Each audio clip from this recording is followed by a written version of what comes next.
I don't know if you guys have seen the video of that young, I think 18-year-old wife of a raggedy looking man. And he, well, the story is that allegedly she was beat up by him. That's what the story reports.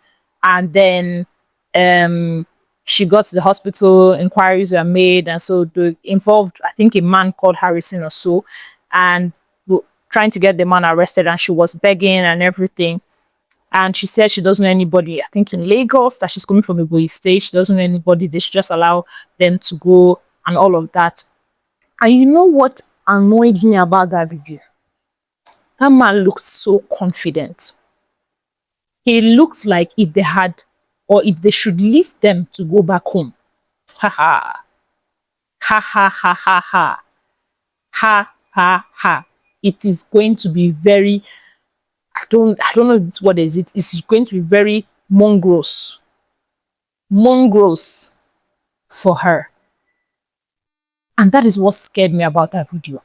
The emotional manipulation that may have been going on behind the scenes, the fear that was in her eyes, the uncertainty, the naive nature, it scared me a lot. And the story is that he has been dating her since she was 15, and then when she turned 18, he went to, do the traditional rites and all of that, and bring her from Iboyi State to live with him in Lagos. If that is the real story of that video that is trending, then I have serious question for the parents of that girl, for the guidance of that girl. You people have failed her. You people, unfortunately, I'm sorry to say this, but you people are failed parents. It's not everybody that deserves to be a parent. And what annoys me is that you bring a child into nobody asked to be here. That is the actual truth. None of us, you watching me and me, talking, none of us asked to be here. But fine, we are here now.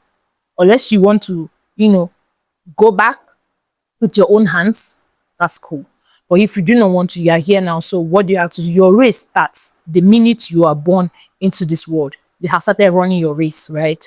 And you're already minus 200,000 behind because you're already born into Nigeria as a Nigerian assistant, right? And so your struggles are even existent before you are even existent. Now, you bring a child into this world. The only thing you owe that child, or the only things you owe that child are protection, love, care. Protect your children, protect your child, love your child, support your child, care for your child. These are the only things you owe this child or these children. But you know what happens? Some people will give birth to children and they're like, you know what? I struggled on my own.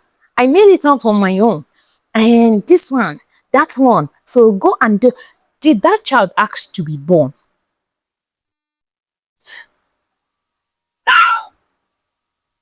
And those of you that give birth to children that you can't look after. We give birth to the first one. You're already struggling financially, and then you're like, you know what? Okay, we don't know when this struggle will end, right? And what if it never ends? But we want children. So you give birth to the first one. You are barely surviving. You get pregnant again. You give birth to the second. And then before you blink, you've given birth to 6 children that you cannot feed. What is wrong with you people? What is legitimately wrong with you people?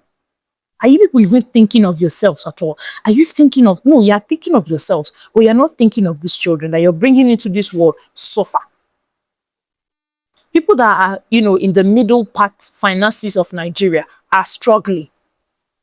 Then you that is beneath will be having 6 children, 7 children. You see some of Ashokan videos and you see the woman with like 5 children or 4 children.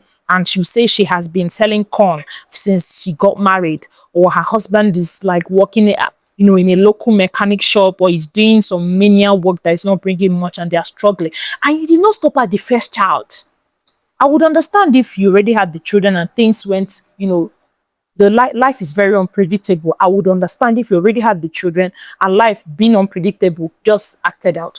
But you are seeing how the pattern of things we are going, and you decided, you know what? Like Igbo people will say, oh, right? And you say children bring blessings. You have given birth to the first one, it did not bring blessing. You're giving birth to the second, it did not bring blessing. You go on to have 3 more, that is making it 5 plus 2 of you 7, and it still did not bring blessing. And you are pregnant again.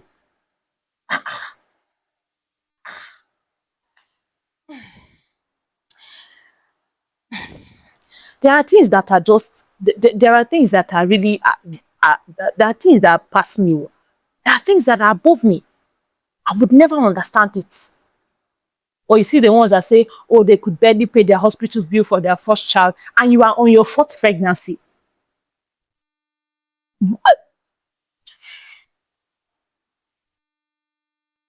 When does the hunger for handouts end? And then you know what? When you can't afford to take care of these children, the next thing, boom, you're sending them out to go and start their fights in a life that is already 1,000 against them, 1,000 points against them. And then you see you know, you're with one in your hand, then you're pregnant for the other, you're backing another one. You people really want me to be talking on this Tinubu's internet. You people want me to be saying a lot, and I do not want to say it. Please and please, for those of us who have seen some patterns that have occurred in people's lives, or maybe you are from a home like that and somehow you struggled and broke free of that, please don't try and repeat such pattern your parents started. It's easier to say, I understand, but try not to repeat such pattern. And you, if you've noticed things are hard for you financially, you have one child, please try and train that one child. Try and train that one child. I mean, there are free, you know, hospitals or family planning that you can hop on. Try and train that one child.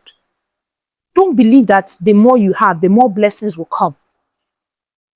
Or believe that, oh, if Ashakain or some other goodwill, you know, person comes up, you're like, oh, is this child that brought the blessing?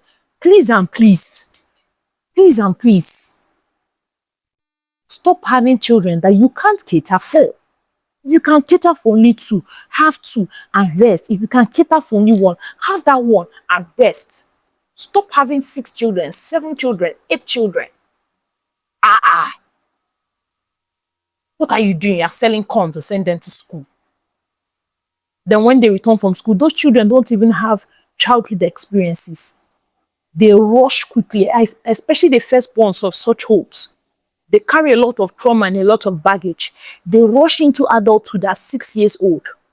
You see a 6-year-old child, a 6-year-old first child, especially for the girls, the ones that are first daughters. You see a 6-year-old child that's the first daughter. She's carrying her 2-year-old sibling at the back. The other one is crawling. She's doing this, she's doing that.